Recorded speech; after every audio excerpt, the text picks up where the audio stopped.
சந்தோஷமா இருக்கணும். அததான் நான் விரும்புறேன் அப்படிங்கிறத ஆண்டவர் ஞாபகப்படுத்தினார். எல்லாரும் சந்தோஷமா இருக்க வேண்டும் என்பது ஆண்டவருடைய விருப்பம் அப்படிங்கிறத நான் புரிந்து கொண்டேன். ஸோ இன்னைக்கு நம்ம பேச போற விஷயம் இதுதான். கர்த்தருக்குள்ள நம்ம மகிழ்ச்சியா இருக்கணும். மகிழ்ச்சியா இருக்கணும். சில டைம்ல நம்ம நம்ம மகிழ்ச்சியா இருப்பதே நம்ம மறந்து விடுறோம். இந்த சூழ்நிலைகளை காரணம் காட்டி நம்ம சுத்தி இருக்கிற எல்லாம் வச்சு நிறைய பேருக்கு முகத்துல சந்தோஷங்கிற ஒரு விஷயமே இல்ல. மகிழ்ச்சிங்கிறதே இப்போ ரொம்ப ரேரான ஒரு விஷயம். சந்தோஷமே இல்லாத ஒரு வாழ்க்கையா வாழ்ந்து கொண்டிருக்கிறோம். சோ இதை ஆண்டவர் நம்மகிட்ட இன்னைக்கு சொல்ல விரும்புற ஒரு விஷயம் தான். சந்தோஷமா இருங்க. நான் சுந்தர்ட்ட இந்த பாட்டு பாடுன்னு சொல்லி நான் கேட்கல. அவனுக்கு நான் மெசேஜ் டாபிக்கும் சொல்லல. ஆனா அவன் கரெக்டா இன்னைக்கு சந்தோஷமா இருங்கிற ஒரு பாட்டை அவன் எடுத்து பாடிட்டு இருந்தான். சோ அப்போ புரிந்து கொண்டேன் கர்த்தர் வார்த்தையை உறுதிப்படுத்துகிறார் அப்படின்னு சொல்லிட்டு. இப்போ நம்ம ஆண்டவர் விரும்புற ஒரு விஷயம் இதுதான். இங்க வந்திருக்கிற எல்லாருக்கும் நான் சொல்ல விரும்புகிற ஒரு விஷயம், சந்தோஷமா இருங்க. இந்த மெசேஜை நான் நாளைய தினத்துல எங்க சர்ச்சில் நான் முழுவதும் பேச போகிறேன்.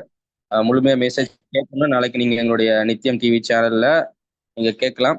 இன்னைக்கு கர்த்தர் நம்மோடு பேசுகிற வார்த்தையை நம்ம இன்னைக்கு கேட்போம். ஒரு வசனத்தை வாசிக்கிறேன். எல்லாருக்கும் தெரிந்த ஒரு வசனம் தான். பிலிப்பியர் 4வது அதிகாரத்துல 4வது வசனம், கர்த்தருக்குள் எப்பொழுதும் சந்தோஷமா இருங்கள், சந்தோஷமா இருங்கள் என்று மறுபடியும் சொல்லுகிறேன் அப்படின்னு சொல்லிட்டு. பைபிள்ல ஒரு விஷயம் 2 தடவை சொல்லப்பட்டிருக்குன்னா அதை நம்ம இன்னும் கவனிக்கணும். நிறைய இடத்துல இயேசு கிறிஸ்து சொல்லுவார், மெய்யாகவே மெய்யாகவே அப்படின்னு சொல்லுவார். அப்படின்னா என்னன்னா, 2 தடவை ஒரு விஷயத்தை எம்பசைஸ் பண்ணி சொல்றாருன்னா அது ரொம்ப முக்கியமான ஒரு விஷயம் அப்படின்ட்டு. இந்த இடத்துல பவுல் இருமுறை சொல்லியிருக்கிறார், சந்தோஷமா இருங்கன்னு சொல்றேன், மறுபடியும் நான் உங்களுக்கு சொல்லுகிறேன் அப்படிங்கிறது. அப்படின்னு என்னன்னா, நீ கட்டாயமா கண்டிப்பா நீ சந்தோஷமா இருக்கணும். அதுக்கு இருக்கணுங்கிறத தான் பவுல் இந்த இடத்துல உறுதியாய் சொல்லுகிறார். அப்போ பிலிப்பியர் எந்த இடத்துல எந்த சூழ்நிலையில் எழுதப்பட்ட ஒரு அதிகாரம் தெரியுமா? இந்த பிலிப்பியருக்கு எழுதின நிருபம் பவுல் சிறைச்சாலையில் இருக்கும்போது எழுதின ஒரு நிருபம். யோசிச்சு பாருங்க, சிறைச்சாலையில் இருக்கும்போது யாராவது சந்தோஷமா இருக்க முடியுமா? நிம்மதியா இருக்க முடியுமா? ஆனா அவர் சிறைச்சாலையில் இருந்து கொண்டே ஜனங்களுக்கு சொல்லுகிறார், நீங்க சந்தோஷமா இருங்க. அப்போ நம்ம சந்தோஷமா இருப்பதற்கு சூழ்நிலையோ நம்ம இருக்கிற இடங்களோ பிரச்சனையே கிடையாது. நம்ம நிறைய தடவை நீங்க ஏன் சந்தோஷமா இல்லைன்னு சொல்லி யாராவது நம்மகிட்ட கேட்டோம்னா,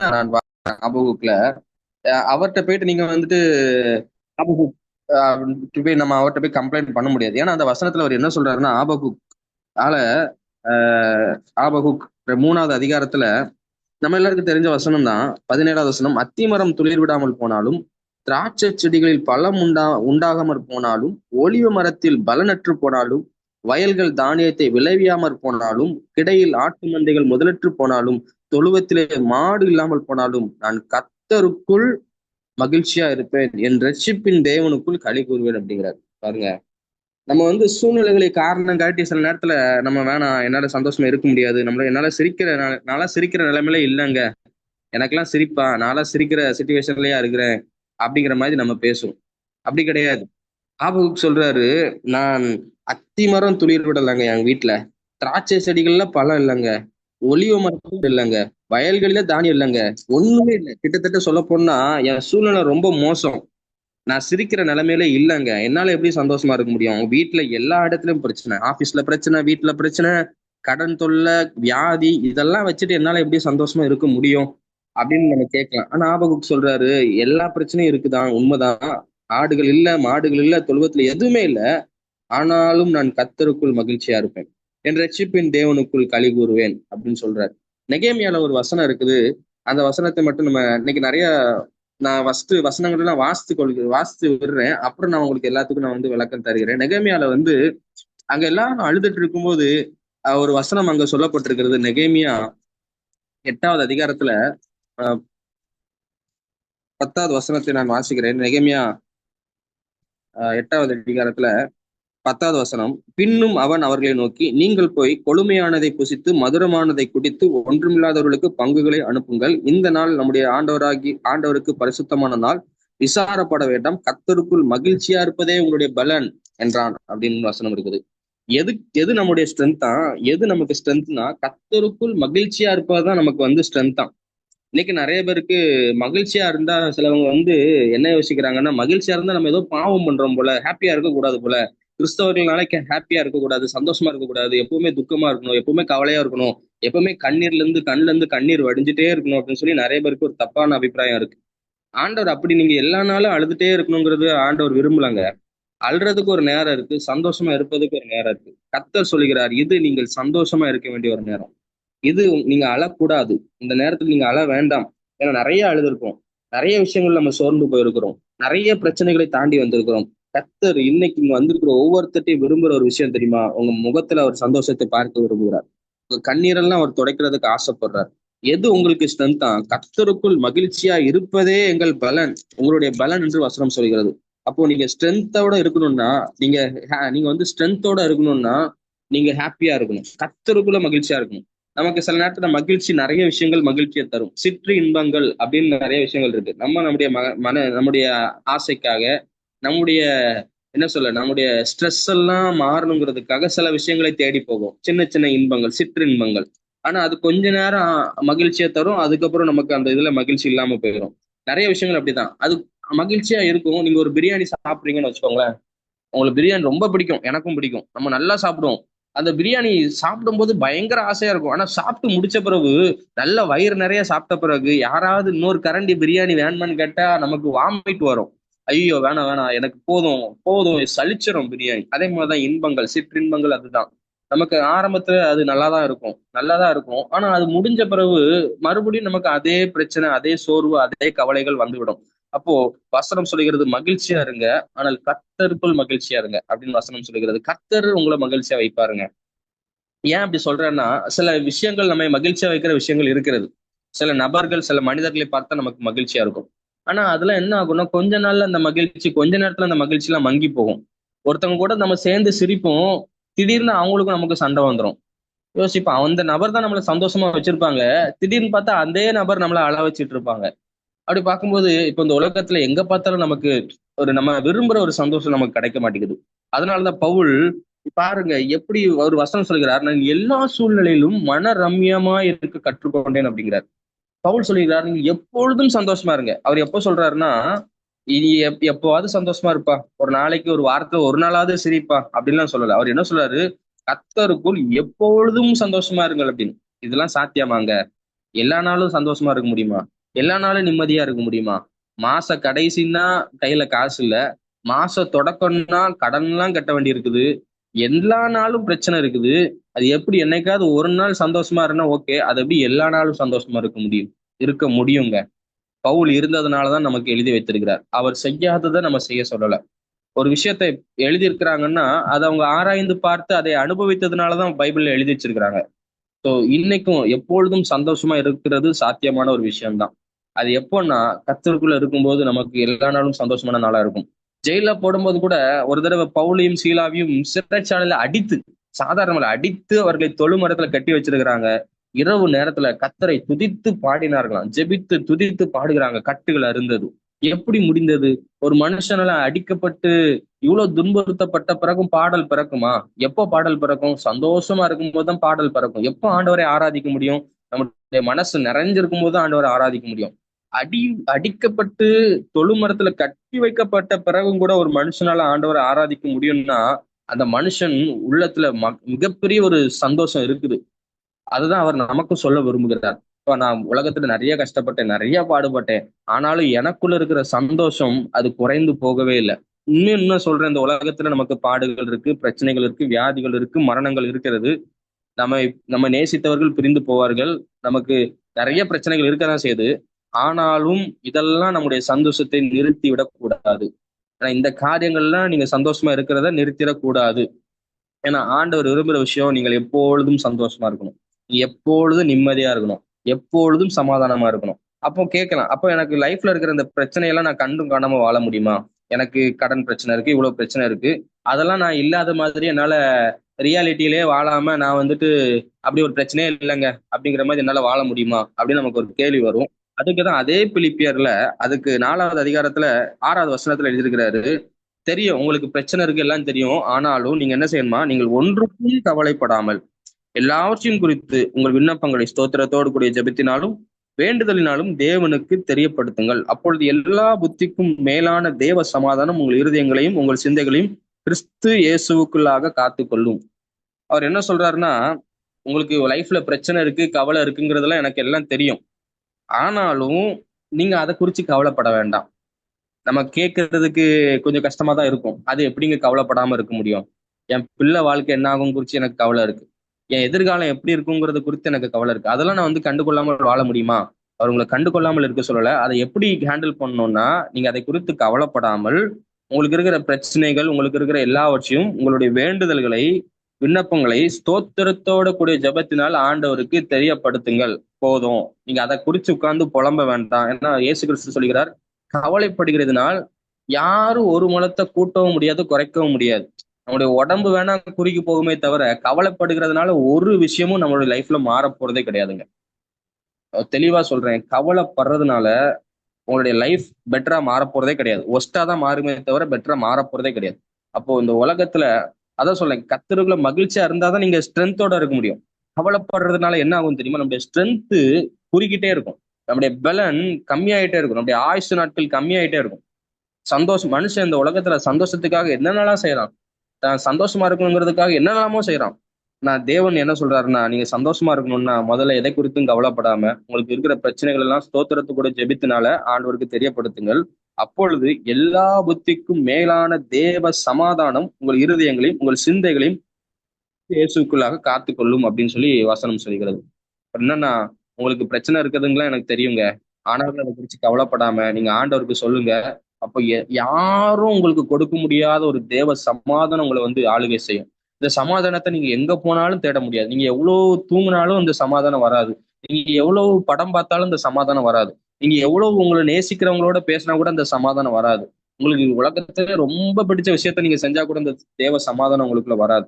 ஆனா கவலைகள் எல்லாம் அவர் பாதத்துல வச்சுட்டு ஆண்டவராக இயேசு கிறிஸ்து சொல்லியிருக்காருல, வருத்தப்பட்டு பாரம் சுமக்கிறவர்களே நீங்கள் எல்லாரும் இடத்தில் வாருங்கள், நான் உங்களுக்கு இளைப்பாறுதல் தருவேன்னு சொல்லி அவர் சொல்லியிருக்காரு. அப்படின்னா ஆஹ் நீங்க உங்களுடைய பாரங்கள், உங்களுடைய பிரச்சனைகள் எல்லாவற்றையும் அவருடைய பாதத்துல வச்சுட்டு நீங்க ரிலாக்ஸா இருங்க, நீங்க ஹாப்பியா இருங்க, நீங்க சந்தோஷமா இருங்க.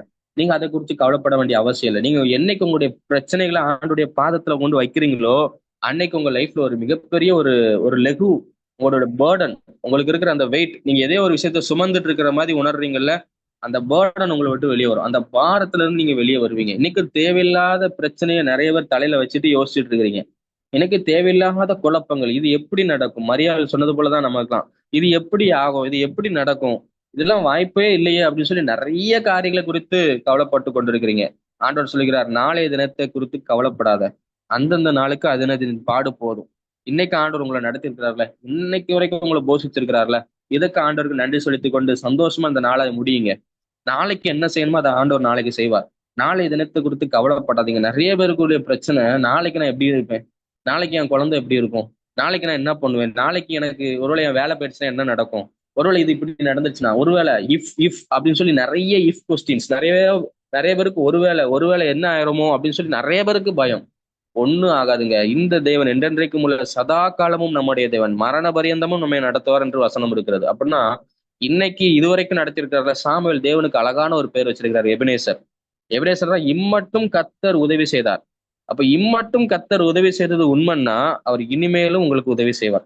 எனவே தயவு செய்து எதையாவது யோசிச்சு நம்முடைய மைண்ட்ல இருக்கிற சமாதானத்தையும் சந்தோஷத்தையும் கெடுத்துட்டு நம்ம உட்கார்ந்து புலம்பி என்ன ஆகும் தெரியுமா? நம்ம சந்தோஷம் இல்லாம நம்ம சமாதானம் இல்லாம இருக்கிறதுனால என்ன ஆகும்னா, நம்ம பக்கத்துல உள்ளவங்களையும் வெறுக்க ஆரம்பிப்போம், பக்கத்துல உள்ளவங்க மேல தேவையில்லாம கோவப்படுவோம். அப்போ நமக்குள்ள கோபம், நமக்குள்ள எரிச்சல் அவங்களையும் பாதிக்கும், அவங்களும் சந்தோஷமா இருக்க முடியாது.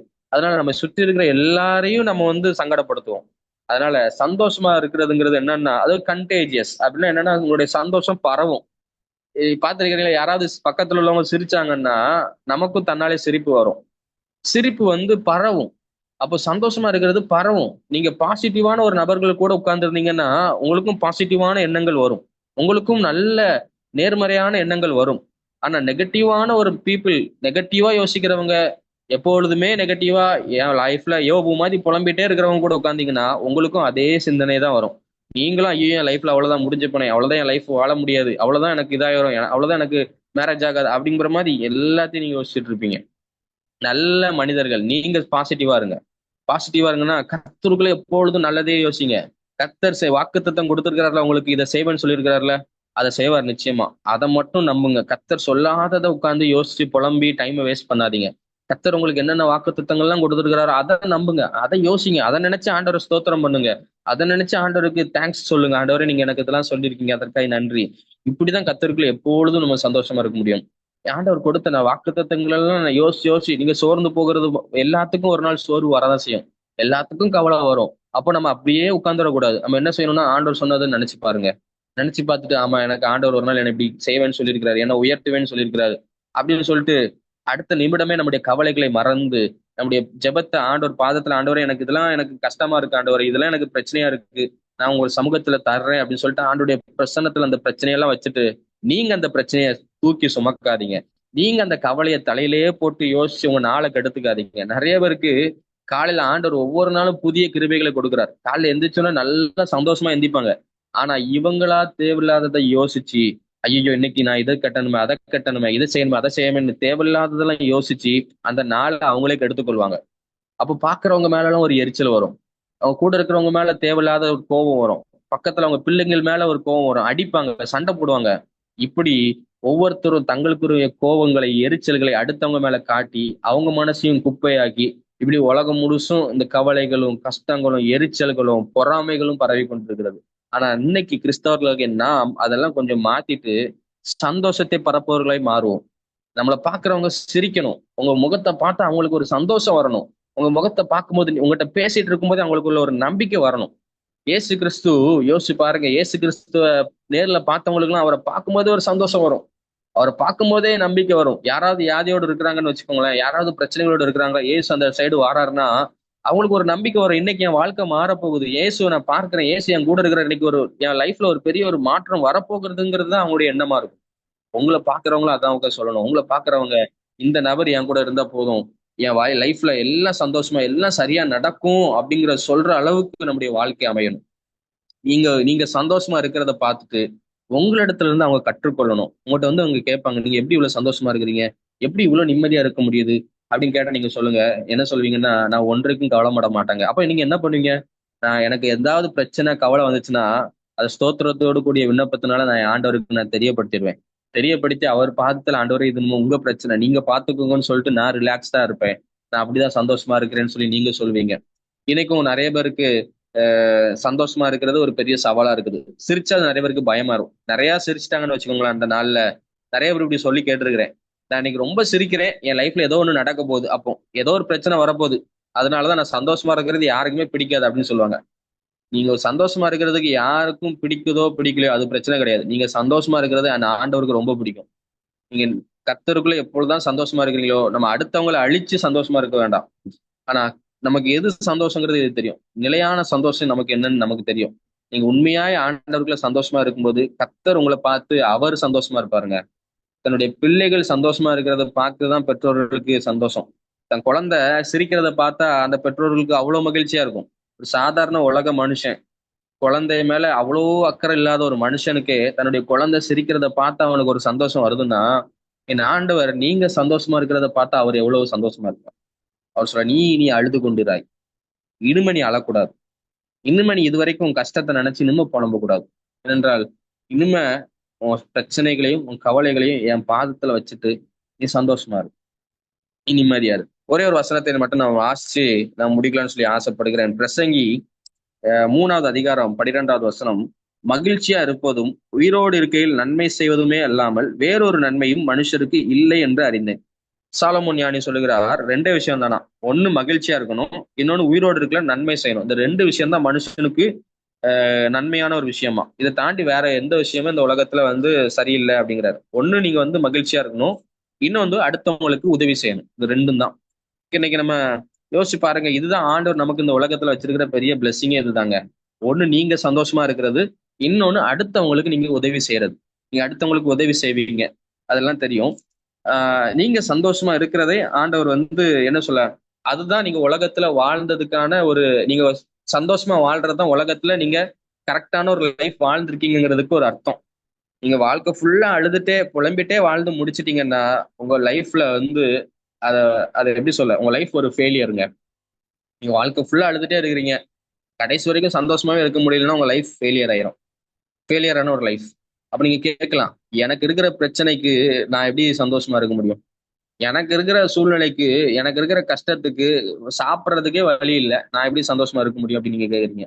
உலகத்துல எல்லாருக்கும் வாழ்வதற்கான ஸ்ட்ரென்த் ஆண்டவர் கொடுத்திருக்காரு.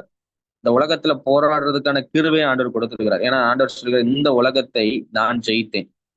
இந்த உலகத்துல உபத்திரவங்கள் உண்டு, ஆனாலும் நான் இந்த உலகத்தை ஜெயித்தேன் அப்படிங்கிறார். அப்படி இருக்கும்போது எனக்கு என்னால 100% உறுதியா சொல்ல முடியும். ஒருவேளை உங்களுக்கு நீங்க ஜாப்லெஸ்ஸா இருக்கலாம், நீங்க வேலை இல்லாம இருக்கலாம். ஒருவேளை உங்களுக்கு உங்க கூட இருக்கிறதுக்கு யாரும் இல்லாம இருக்கலாம். ஒருவேளை உங்களை நீங்க எல்லாரும் ஒதுக்கப்பட்டவர்களா இருக்கலாம். ஒருவேளை உங்களுக்கு பெரிய கடன் பிரச்சனையா இருக்கலாம். ஆனா எந்த வியாதி பிரச்சனை எதுவா இருந்தாலும் உங்களினால ஆபகுக்குள்ள எழுதப்பட்டது போல கர்த்தருக்குள்ள மகிழ்ச்சியா இருக்க முடியும். ஆட்டு மந்தைகள்ல ஆடுகள் இல்லாம போலாம், மாட்டு தொழுவங்களில மாடுகள் இல்லாமல் போலாம், அத்திமரம் துளிர் விடாமல் போலாம், திராட்சை செடியில பலன் இல்லாம போகலாம், வயல்களில தானியம் விளைவியாமல் போலாம். என்ன நடந்தாலும் கர்த்தருக்குள்ள உங்களால சந்தோஷமா இருக்க முடியும். முதல்ல நீங்க அதை விரும்பணும். நிறைய பேருக்கு என்ன பிரச்சனைனா, அவங்களுக்கு சந்தோஷமா இருக்கணுங்கிற விருப்பமே இல்ல. அவங்ககிட்ட போய் நீங்க சந்தோஷமா இருக்கீங்கன்னு கேட்டா அவங்களுக்கு விருப்பம் இருக்காது. இல்ல, நான் இப்படிதான் இருப்பேன், நான் இப்படிதான் உம்முன்னு தான் இருப்பேன், நான் இப்படிதான் கவலையோட தான் இருப்பேன்னு சொல்லி அவங்க சொல்லுவாங்க. அப்படி கிடையாதுங்க. நீங்க இழந்தது உண்மைதான், நீங்க பாதிக்கப்பட்டது உண்மைதான். ஆனாலும் இதையே நினைத்து நினைத்து நினைத்து உங்க லைஃபை நீங்க வேஸ்ட் பண்ணாதீங்க.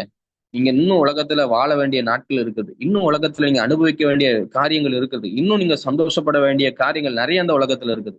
ஆண்டு இந்த உலகத்துல இன்னும் நிறைய விஷயங்களை வச்சிருக்கிறார். ஒரு விஷயத்த நீங்க இழந்ததுனால எல்லாவற்றையும் இழந்துட்டீங்கன்னு சொல்லி யோசிக்காதீங்க. ரூத் தன்னுடைய கணவனை இழந்து போனாள். அதுக்கப்புறம் அவ்வளவுதான், என் வாழ்க்கையை முடிஞ்சிட்டுன்னு சொல்லி ரூத் உட்காரல. இந்த ரூத்துக்கு மறு வாழ்க்கையை கொடுத்து என் தேவன் அவளுக்கு போவாஸ் சந்ததியில இயேசு கிறிஸ்துவே உருவாக்கி வந்தார். அப்போ யோசிச்சு பாருங்க, ரூத்தோடைய வாழ்க்கை அவ்வளவுதான் முடிஞ்சிடுச்சு. இதுக்கு பிறகு அவளுக்கு ஒரு சந்தோஷமா, அவளுக்கு ஒரு வாழ்க்கையா அப்படிங்கிற மாதிரி தான் உலகம் நினைச்சிருக்கோம். நான் ரூத்தோட வாழ்க்கையில அவள் முன்பு இருந்ததை காட்டிலும் அதிகமான சந்தோஷத்தை என் தேவனால் கொடுக்க முடிந்தது. அப்போ எதை இழந்தாலும் என் தேவனால் உங்களுக்கு மறு வாழ்க்கையும் மறுபடியும் உங்க முகத்துல ஒரு சந்தோஷத்தையும் அவரால் உங்களுக்கு கொடுக்க முடியும். என்னன்னா, நீங்க ஆண்டவர் உறுதியா பிடிச்சுக்கணுங்க. ரூத் சொன்ன ஒரே ஒரு வார்த்தை, உங்களுடைய தேவன் தான் என் தேவன். இந்த தேவனை நான் விடாம உறுதியை பிடித்துக் கொள்வேன். இன்னைக்கும் வந்திருக்கிற 9 பேருக்கு நான் சொல்லுகிற விஷயம், ஆண்டவரை உறுதியா பிடிச்சுக்கோங்க. உங்களுக்கு மனுஷனை சார்ந்துடாதீங்க. என்னைக்குமே மனுஷனை சார்ந்துடாதீங்க. என்னைக்கு நீங்க மனுஷனை சார்ந்து ஏதாவது ஒரு விஷயம், இந்த மனுஷன் எனக்கு உதவி செய்வானா, இவங்க எனக்கு ஏதாவது பண்ணுவாங்களான்னு என்னைக்கு நீங்க மனுஷனை சார்ந்து நிக்கிறீங்களோ அன்னைக்கு கண்டிப்பா நீங்க கண்ணீர் அடிப்பீங்க. ஆனா என்னைக்கு ஆண்டவரை மட்டும் சார்ந்து இருக்கிறீங்களோ அன்னைக்கு உங்க முகத்துல உள்ள கண்ணீர் மாறும். அன்னைக்கு நீங்க கர்த்தருக்குள்ள எப்பொழுதும் சந்தோஷமா இருப்பீங்க. சந்தோஷமா இருக்கிறதுக்கு சின்ன ட்ரிக், ஒரே ஒரு ட்ரிக் தான். மனுஷனை டிபெண்ட் பண்ணாம, மனுஷனை சார்ந்து வாழாமல் நீங்க ஆண்டவரை சார்ந்து வாழுங்க.